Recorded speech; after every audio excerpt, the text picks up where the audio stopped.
Justice, न्याय। अक्सर आपने सुना होगा बहुत गलत हुआ उसके साथ, या उसके साथ ऐसा नहीं होना चाहिए था, उसको न्याय नहीं मिला, उसको जस्टिस नहीं मिला। और इन जस्टिस के एग्जाम्पल आपके पास हर जगह देखने को मिलते हैं। आपने मूवीज़ में भी देखा होगा, और ये फेमस मूवी का डायलॉग तो आपने सुना ही होगा। तारीख पर तारीख, तारीख पर तारीख, तारीख पर तारीख, तारीख पर तारीख मिलती रही है, लेकिन इंसाफ नहीं मिला मिलोड, इंसाफ नहीं मिला।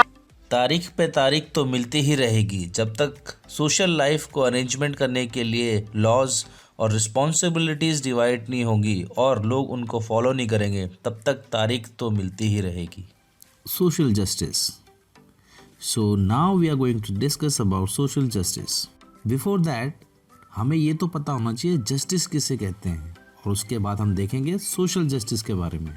तो अगर हम सिंपल से एक डेफिनेशन की बात करें कि जस्टिस किसे कहते हैं, तो आप कह सकते हैं justice is a concept on ethics and law that means that people behave in a way that is fair, equal and balanced for everyone.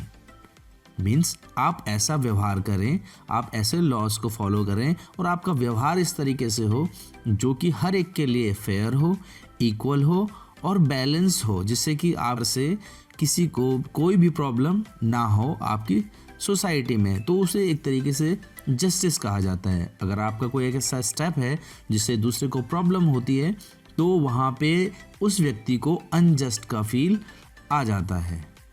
और जस्टिस एक ऐसी चीज़ है जिससे कोई भी नफरत नहीं करता है, उसे हर कोई अपने लिए और दूसरों के लिए कहीं ना कहीं थोड़ी मात्रा में चाहता है। अगर उसके साथ कहीं भी अनजस्ट होता है या किसी के साथ अनजस्ट होता है, तो वो उसके बारे में सोचता है कि बिल्कुल ये तो बहुत गलत हुआ है, ऐसा नहीं होना चाहिए। कई बार आपने सुना होगा, आपके घरों में आपके बड़े लोग कई बार आप ये कहते हुए उनको पाते हैं कि वो कहते हैं कि ये तो गलत हुआ है। जब कोई भी आपका ऐसा बिहेवियर, कोई आपका ऐसा एक्ट जो आप दूसरों को परेशान करते हैं या आपके एक्ट से दूसरे को प्रॉब्लम होती है, तो वो आपका अनजस्ट का रूप ले लेता है। कई आपके ऐसे फिलोसोफर अब हैं जिनकी जो आपका आइडियोलॉजी है वो हम यहाँ पे डिस्कस करने वाले हैं। सबसे पहले बात हम कर लेते हैं चाइनीज़ फिलोसोफर कन्फ्यूशियस के बारे में। वो कहते हैं कि गलत करने वाले को दंड दिया जाए और भले लोग जो कि अच्छा काम करते हैं उनको रिवॉर्ड दिया जाए। यही एक राजा के लिए एक न्याय करने का एक काम हो जाएगा, यही उस तरीके से एक न्याय होगा।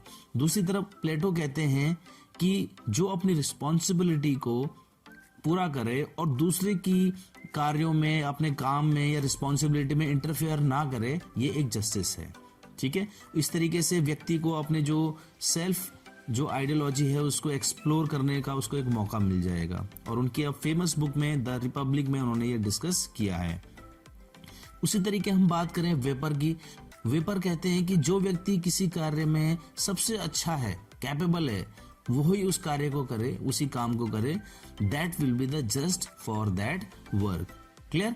उसी तरीके से जस्टिस के लिए सोक्रेट क्या कहते हैं कि जो आपके अन्यायी लोग हैं, जो कि गंदे काम करते हैं, ठीक है, वो न्याय को क्या करते हो, ज़्यादा अच्छी तरीके से वो समझते हैं और उसका वो क्या करते हैं, कानून को तोड़ मरोड़ कर अपने बेनिफिट के लिए यूज़ करते हैं। और कई बार ये देखा गया है कि जो झूठ बोलते हैं, धोखाधड़ी करते हैं, वो उन लोगों से ज़्यादा सफल होते हैं जो कि सच्चाई और न्याय के रास्ते पे चलते हैं। तो सोक्रेट ये डिस्कस कर रहे हैं अपने कुछ फ्रेंड्स के साथ पे, तो ये उनको एक तरीके से उनकी आइडियोलॉजी देखने को मिलती है। और अब हम देखते हैं एरिस्टोटल की बात करते हैं। तो वो कहते हैं कि responsibility and post of people should be given on the basis of the capability.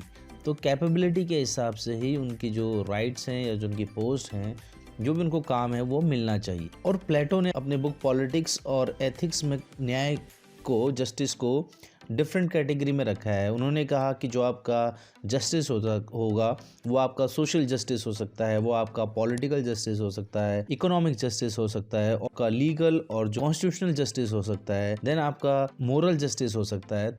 तो सबसे पहले हम सोशल जस्टिस की बात करते हैं। Social justice means there is same rule for everyone in the country और इन द सोसाइटी। सबके लिए एक जैसा बराबर कानून है, ये आपका सोशल जस्टिस में आता है। सामाजिक न्याय का अर्थ समाज के उन विकास के सभी अवसरों से है जो वस्तु या सेवाओं या कोई भी आपकी फैसिलिटीज़ हैं वो सबके लिए इक्वल अपॉर्चुनिटी दे। तो सोशल जस्टिस आपका ये होता है। दूसरी बात करें हम पॉलिटिकल जस्टिस की, तो राजनीति में होने वाले भेदभाव से, मिलने वाले न्याय से, लोकतंत्र में सभी प्रकार के राजनीतिक जो आपके भाग लेते हैं या चुनाव लड़ते हैं आप लोग या आप वोट देते हैं, ये सारे अधिकार आपके किस में आते हैं? आपके पॉलिटिकल जस्टिस में आते हैं। कई बार आपने राजनीति में संविधान के द्वारा मिलने वाले अधिकारों का हनन होते हुए भी देखा होगा, और कई समाजों में बहुत दिनों तक राजनीतिक में वंचित रहे लोग जिनको वोट ही करने का अधिकार नहीं था, वो भी आपने देखा होगा।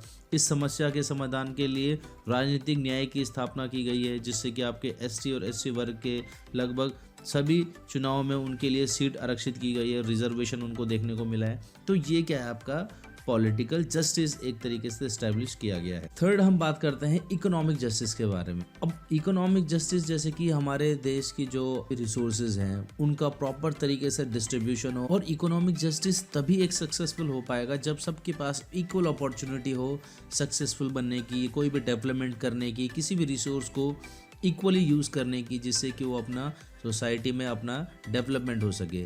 समाज के वे लोग जो आर्थिक दृष्टि से पिछड़े हुए हैं या असहाय हैं, उन्हें अपने विकास के लिए आर्थिक मदद मिलनी चाहिए, तभी तो सोशल जस्टिस आ पाएगा।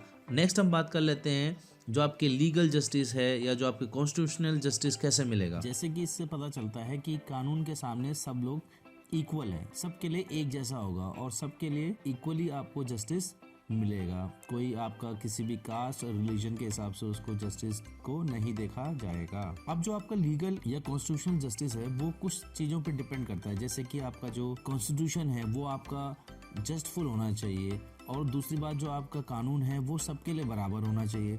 उस दूसरी बात ये है कि उसके लिए सेपरेट आपकी जो वर्किंग जैसे एग्जीक्यूटिव ब्रांच होती है वो होनी चाहिए, जो कि आप इंडिपेंडेंटली काम करे। Now we have John Rawls theory of justice. Rawls कहते हैं व्यक्ति स्वाभाविक रूप से अपने और स्वयं के हितों के लिए इंस्पायर होता है। वो ऐसी सामाजिक और राजनीतिक व्यवस्था को स्वीकार करेंगे जो उनके हितों के अनुकूल हो। मतलब आप ऐसी व्यवस्था चाहोगे, एक ऐसे अरेंजमेंट्स चाहोगे which will fulfil your needs, which will settle your all the requirements. Okay, तो उससे क्या क्लियर होता है कि उसकी आर्थिक और सामाजिक स्थिति कैसी होगी, वे धनी होंगे या निर्धन होंगे, क्लियर, वो रिच होंगे या पुअर होंगे।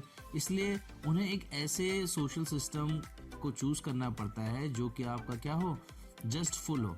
ठीक है, वो ऐसे लोगों को चुनते हैं जो उनको प्रॉफिट दिलाएं, जो उनको हेल्प कर रहे हैं उनके डेवलपमेंट के लिए। तो जॉन रॉल्स ने ये आपका एक प्रिंसिपल दिया है जस्टिस का। उसमें नंबर 1 आपका जो प्रिंसिपल आता है, इस प्रिंसिपल के अनुसार वो ये कहते हैं कि जो आपकी स्वतंत्रता है, जैसे कि जो आपका इकोनॉमिक फ्रीडम है या आपका जो इंडिविजुअल फ्रीडम है या जो आपका इंटेलेक्चुअल फ्रीडम है या आपका जो पॉलिटिकल फ्रीडम है, ये सारी चीजें आपकी इसमें फ्रीडम ऑफ प्रिंसिपल में इन्होंने इसको दिया है, जो कि हर एक पर्सन पे इक्वली होना चाहिए। हर एक के पास ये सारे आपके फ्रीडम्स होनी चाहिए। दूसरा ये कहते हैं कि अपॉर्चुनिटी की इक्वालिटी होनी चाहिए। मींस हर एक व्यक्ति के जो भी उसकी जो इच्छा है पद की या किसी भी आय की या जो भी उसकी जो पूरी वेल्थ है उसको पूरा उसकी अपॉर्चुनिटी मिलनी चाहिए, जिससे कि वो इन चीज़ों को डेवलप कर सके। थर्ड में वो कहते हैं कि आपका जो डिस्ट्रीब्यूशन ऑफ इनकम है उसका उन्होंने प्रिंसिपल दिया है, जैसे कि जो भी आपका मार्केट है या जो भी आपका प्रॉफिट है, जो भी आपका इनकम है एक तरीके से आपकी सोसाइटी में, वो बहुत अनइक्वल है। ठीक है ना, उसको क्या कहते हैं, वो सबके लिए जो एक ऐसा सिस्टम होना चाहिए कि जिसमें कि आपका जो इकोनॉमिक एक्टिविटीज है वो चाहे वो अमीर हो या गरीब हो, उन सब के लिए क्या होना चाहिए, इक्वल होना चाहिए। इसलिए जॉन रॉल्स की एक मान्यता है कि किसी स्थिति में